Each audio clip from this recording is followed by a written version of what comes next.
Sir,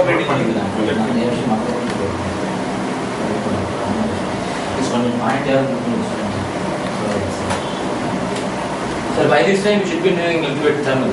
You were in Tamil. Yes, I was, but my knowing is almost like zero. So there is no point in saying that I know Tamil. I can just read some words here and there.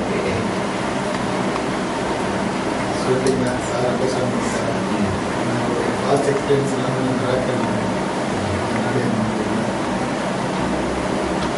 Mr. Ganesan would like Mr. Ganesan would like to say Speak louder. Still louder. Mr. Ganesan would like to say a few things about Nadi. Yes. As you have been deployed in Nadi, you might have seen plenty of miraculous happenings, yes, where the name of your name, your spouse name, your children's name could appear on the leaf so that you can see it yourself. Yes. And it is not true in this case at all. Right? It's not this case. And moreover, when you see this leaf, you cannot see anything. Only Mr. Ganesan is blessed to see these golden letters.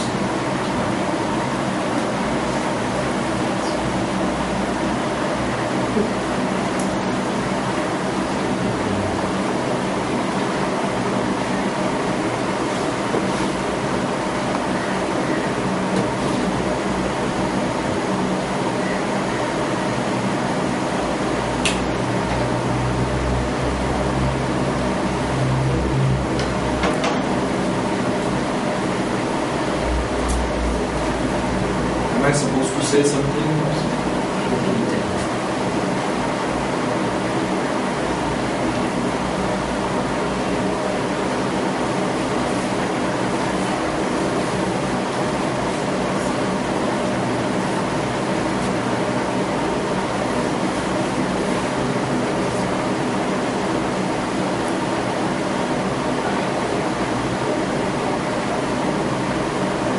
இறைவனின் அருளை கொண்டு இயம்புவது யாரெனில் இகுதப்ப ஜீவ அருள் ஓலையிலே மனிதர்கள் நம்பக்கூடிய விவரங்கள் வருவதில்லை என்பது இந்த ஓலையை படிக்கின்ற இவனுக்கும் ஓலையை வாசித்து கேட்க வருகின்ற பலருக்கும் வருத்தமாகவும் குழப்பமாகவும் இருப்பது எம்மை பொறுத்தவரை எதிர்பார்க்கக்கூடிய ஒன்றுதான். இகுதப்ப முக்காலத்தையும் உணரக்கூடிய எம்மால் வருகின்ற மனிதனின் கடந்த காலங்கள், நிகழ்காலங்கள், எதிர்காலங்கள், சம்பவங்கள், மனதில் ஓடுகின்ற எண்ணங்கள் அனைத்தையும் அறுதியிட்டு உறுதியாக கூற இயலும். இகுதப்ப இங்கு வருகின்ற மனிதர்கள் ஐயப்படுகிறார்கள் என்பதற்காக நாங்கள் ஒருபொழுதும் சினம் கொள்வதில்லை. ஏனென்றால் சித்தர்களின் நாமத்தை வைத்து மனிதர்களை ஏமாற்றுகின்ற கூட்டமும் இங்கு இருப்பதால் சித்தர்களை நம்புகின்ற அனைவருமே சித்தர்கள் நாமத்தை வைத்து வாக்கை ஓதும் அனைத்தையும் ஏற்க வேண்டும் என்ற கட்டாயம் இல்லை. இகுதப்ப நிலையிலே இகுதப்ப வாக்கை நம்ப வேண்டும் என்றால் வருகின்ற மனிதனின் மனம் விரும்பும் வண்ணம், அவனுடைய மனம் ஏற்றுக்கொள்ளும் வண்ணம் எதாவது உரைத்தால்தான் நம்ப இயலும் என்பது சராசரி மனிதனின் சிந்தனை. இது குறித்து எமக்கு எவ்விதமான சினமோ அல்லது வருத்தமோ இல்லை. மனிதர்கள் இவ்வாறு எண்ணிக்கொண்டு இங்கு வருவதை குறித்து. ஆனாலும் கூட ஒரு மனிதன் சகல இடத்திலும் ஒன்று போல் இருக்கிறானா? அதே போலதான் மதாந்தம். இன்னும் புரிவது போல் கூறுவது என்றால், ஒரு மனிதன் தன் மனைவியிடம் நடந்து கொள்கின்ற முறை வேறு, சகோதரியிடம் நடந்து கொள்கின்ற முறை வேறு, தாயிடம் நடந்து கொள்கின்ற முறை வேறு, தந்தையிடம் நடந்து கொள்கின்ற முறை வேறு, பிள்ளையிடம் நடந்து கொள்கின்ற முறை வேறு, சக ஊழியர்களிடம் நடந்து கொள்கின்ற முறை வேறு, மேலதிகாரியிடம் நடந்து கொள்கின்ற முறை வேறு. ஒரே மனிதன் தான், ஒரே விதமான குணங்கள் கொண்டவன் தான். ஆனால் இடம் பார்த்து, சூழல் பார்த்து, உறவு நிலை பார்த்து மனிதர்கள் பழகுவது போல நாங்கள் ஞானிகள் என்றாலும் இந்த இடத்தில் இந்த ஜீவ அருள் ஓலையிலே எமை நாடுகின்ற மனிதன் எம் முன்னே அமரும் பொழுது அவனுக்கு யார் உரைக்க வேண்டும் என்று இறை எமக்கு கட்டளை இடுகிறதோ அதைதான் யாம் உரைக்கிறோம். யாம் உணர்ந்ததையெல்லாம் எம் ஞான திருஷ்டியில் பார்ப்பதையெல்லாம் உரைக்க வேண்டும் என்ற அவசியம் இல்லை. இன்னொன்று, இந்த சூழியை ஓதுகின்றவனின் புண்ணிய பலம், இங்கு பார்க்க வருகின்ற மனிதனின் புண்ணிய பலம், அவனின் பரந்த பக்தி நிலை, செய்து வரும் தர்ம காரியங்கள், இவற்றை வைத்துதான் எமது வாக்கின் போக்கு இருக்குமே தவிர உரைப்பது சித்தர்கள் தான் என்று நம்பும் வண்ணம் வாக்கை உரைத்தால்தான் நாங்கள் நம்புவோம் என்று வந்ததற்காக நாங்கள் எதனையும் கூறிவிட இயலாது. இருந்த போதிலும் இகுதப்ப உலோக புள்ளின துறையிலே இருந்து பணியாற்றி அகுதப்ப துறை சார்ந்து இருந்திட்டாலும் கூட இகுதப்ப எமது வாக்கை நாடி அது ஒரு விபத்து போல் இவன் வாழ்க்கையிலே நிகழ்ந்தாலும் கூட இதுவும் முன்ஜென்ம தொடர்புதான் என்பதை இவன் எந்த அளவிற்கு உணர்ந்திருக்கிறான் என்பதை இவன் புரிந்து கொள்ள வேண்டும். இகுதப்ப நிலையிலே ஜென்ம ஜென்ம தொடர்புக்காக இகுதப்ப சித்தர்களின் தொடர்பு இவனுக்கு இப்பொழுது கிட்டியது.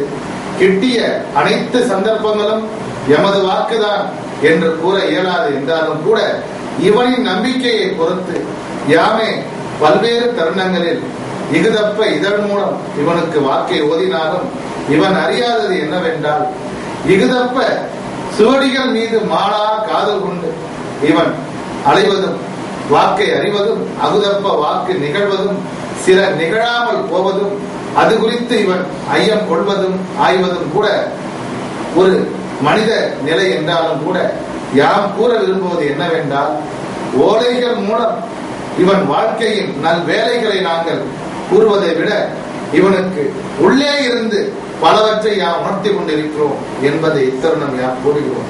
எனவே இனி இக்காலம் இவனை பொறுத்தவரை இவன் மானசீகமாக தம் புருவ மத்தியை சதா சர்வகாலம் அகுதப்ப புருவ மத்தியை மன ஒருநிலைப்பாட்டோடு கவனித்து தன் சுவாசத்தையும் ஒருநிலைப்படுத்தி கவனித்து இவன் பத்மாசனமிட்டு அமர்ந்து அதிலும் முன் அதிகாலை பொழுதிலே வடகிழக்கு திசை நோக்கி அமர்ந்து இன்னவன் நல்ல முறையிலே அகுதப்ப புருவமத்தி தியானத்தை தொடர தொடர இனிகாலம் இவன் உள்ளேயே சுடர்களாகிய நாங்கள் பல்வேறு விதமான வாக்குகளை உரைப்போம். பின்னால் இவனும் எமது வாக்கை கேட்டு பலருக்கும் உரைக்கப் போகிறான் என்பதுதான் இத்தருணம் யாம் கூறுகின்ற செய்தியாகும். இகுதப்ப நிலையிலே இன்னவனுக்கு இத்தருணம் யாங்கள் கூறுவது என்னவென்றால் பலருக்கும் பலமுறை கூறிய அதே கருத்தை மீண்டும் இவன் அறிந்தாலும் அறியாவிட்டாலும் கூறுகிறோம். நாடிகளை நம்பி வாழ்கின்றார்கள் பலர். நாடிகளை நாடும் தருணம் அகுதப்ப நாடிகளில் வருகின்ற கருத்துக்கள் பல தருணம் மெய்யாகி விடுகிறது, பல்வேளைகளில் பொய்யாகி விடுகிறது. பொய்யாகும் பொழுது மனிதனுக்கு சோர்வும் விரக்தியும் சினமும் ஏற்பட்டு விடுகிறது. ஒரு மனிதன் நம்மை ஏமாற்றி விட்டான், சித்தர்கள் நாமத்தை வைத்து பொய்யாக வாக்குரைத்து நம் தனத்தையும் நமது காலத்தையும் வீணாக்கி விட்டான் என்று சினம் பலருக்கு வருவது இயல்பு. இது குறித்து பலருக்கும் கூறுவது என்னவென்றால் எவன் ஒருவன் ஏமாறுகிறானோ அவன் யாரையோ என் ஜன்மத்திலோ ஏமாற்றி இருக்கிறான் என்பது பொருளாகும். எந்த வகையில் ஏமாறுகிறானோ அந்த வகையில் பிறரை ஏமாற்றி இருக்கிறான் என்பது பொருளாகும். இன்னொன்று, ஒருவனின் முன்ஜென்ம பாவங்களை எல்லாம் ஒருவன் கழிக்க வேண்டும் என்றால் அகுதப்ப அவன் முழுக்க முழுக்க துன்பங்களை அனுபவித்துதான் கழிக்க வேண்டும் என்பதில்லை.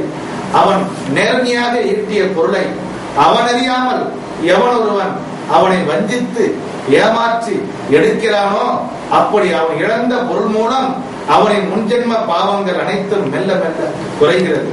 எனவே நாங்கள் அடிக்கடி கூறுவது போல ஏமாற்றம் என்பதே இந்த உலகில் ஏதும் இல்லை. விழிப்புணர்வோடு வாழட்டும், உள்ள தெளிவோடு வாழட்டும், அறிவு தெளிவோடு வாழட்டும். ஆனாலும் அதனையும் தாண்டி ஒரு மனிதன் சக மனிதனால் சக அமைப்பால் ஏமாற்றப்படுகிறான் என்றால் அகுதப்ப அங்கு ஏமாற்றுவது என்பது அவன் முன்ஜென்ம பாவங்களே.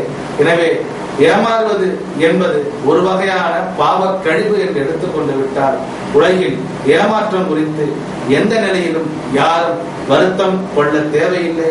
இகுதப்ப மனிதர்களை எதற்காக சித்தர்கள் நடமாட விட வேண்டும், கட்டுப்படுத்த கூடாதா என்ற ஐயமும் பலருக்கும் இவனொத்து இருந்தாலும் கூட இந்த உலகிலே இறை நாமத்தை வைத்து ஏமாற்றுகின்றார்கள். இன்னும் பல்வேறு நிலையில் ஒரு மனிதனை இன்னொரு மனிதன் ஏமாற்றிக் கொண்டிருக்கிறான். எனவே இவையெல்லாம் உலக இயக்கத்திற்கு, கர்ம கழிவுக்கு, கர்ம பாவங்களின் பரிவர்த்தனைக்கு என்று இறைவனால் அந்தந்த மனிதனின் பூர்வீக வினைகளால் கொடுக்கப்படுவதால் எனவே உலகம் இயங்குவதற்கு எல்லா வகையான குணாதிசயம் கொண்ட மனிதர்களும் தேவைப்படுகிறார்கள். கர்ம கழிவுக்காக அகுதப்ப எங்கனம் மின் சக்தியானது முழுமையாக பயன்பட வேண்டுமென்றால் அது நேர் மற்றும் எதிர் விளைவுகளை கொண்ட இருமுனை இணைப்பு தேவைப்படுகிறது. அகுதப்பதான் உலகிலே நல்லோரும் தீயோரும் இருக்கிறார்கள். எனவே ஒரு நல்லவனை ஒரு தீயவன் ஏமாற்றுகிறான் என்றால் நல்லவனின் பாவத்தை எடுத்துக்கொண்டு அதுபோக தீயவனிடம் இருக்கக்கூடிய சிறிதளவு புண்ணியத்தை அவனுக்கு தருகிறான் என்பது பொருளாகும். இந்த கருத்தை மையமாக வைத்துக் கொண்டு இந்த உலகில் அனைத்தையும் பார்க்க பழகிவிட்டால் அனைத்தும் மிக எளிதாக மிக நீதியாக தோன்றும். இருதப்ப நிலையிலே மேலும் இன்னவனுக்கு என்று நாங்கள் பொதுவாக கூறுவது என்னவென்றால் அற சிந்தனையை அதிகமாக்கி கொண்டு இருதப்ப நிலையிலே இவன் தேடல்கள் எல்லாம் எருதப்ப என்றாலும் கூட மனித நிலையிலே எந்த துறவு மனிதனை சந்தித்தாலும் கூட நன்றாக புரிந்து கொள்ள வேண்டும். பல்வேறு ஆன்மீக விவாதங்களை அந்த மனிதனிடம் கற்றாலும் கூட இவன் புரிந்து கொள்ள வேண்டும். அகுதப்ப மனிதனும் ஒரு மாயையில் சிக்கி இருப்பவனை அவனுக்கும் சில பாவ வினைகள் இருப்பதால் ஒரு கருத்து நல்ல கருத்தை கூறுவான், சில கருத்துக்கள் தவறான கருத்தை கூறுவான். எனவே மனித நிலையில் துறவிகளை அல்லது ஞானி என்று கூறுபவனை சந்திப்பது தவறல்ல. சந்தித்தால் சிந்தித்து ஒரு முடிவுக்கு வர வேண்டும் என்பதை யார் இத்தருணம் கூறுவது. எனவே இவன் ஜென்ம ஜென்ம சித்தர்கள் தொடர்பால் பிறவியிலே ஓலை மூலம் எமது வாக்கை கேட்கின்ற வாக்கியத்தை பெற்று அதன் மூலம் பல நன்மைகளை அடைந்திருக்கிறார். தொடர்ந்து எதிர்காலத்தில் இன்னும் பல்வேறு விதமான சித்த தரிசனங்களும் சித்த வாக்குகளையும் ஓலை இல்லாமலேயே இவன் உள்ள மூலமாகவே உணரக்கூடிய, அதாவது யாம் கூறுவோம் ஓதாது உணரும் ஞான நிலை, அதை இவன் அடைந்து இதே கடை பிறவியாக இந்த ஓலை முடித்து சாய் உச்சம், சாய் ரூபம், சாமீபம், சாய் லோகம் என்று ஏதாவது ஒரு நிலையை இவன் அடைய நல்லாசி கூறுகிறோம். அடைவான் என்று உறுதியாக கூறி நல்லாசி கூறுகிறோம். சுபம்.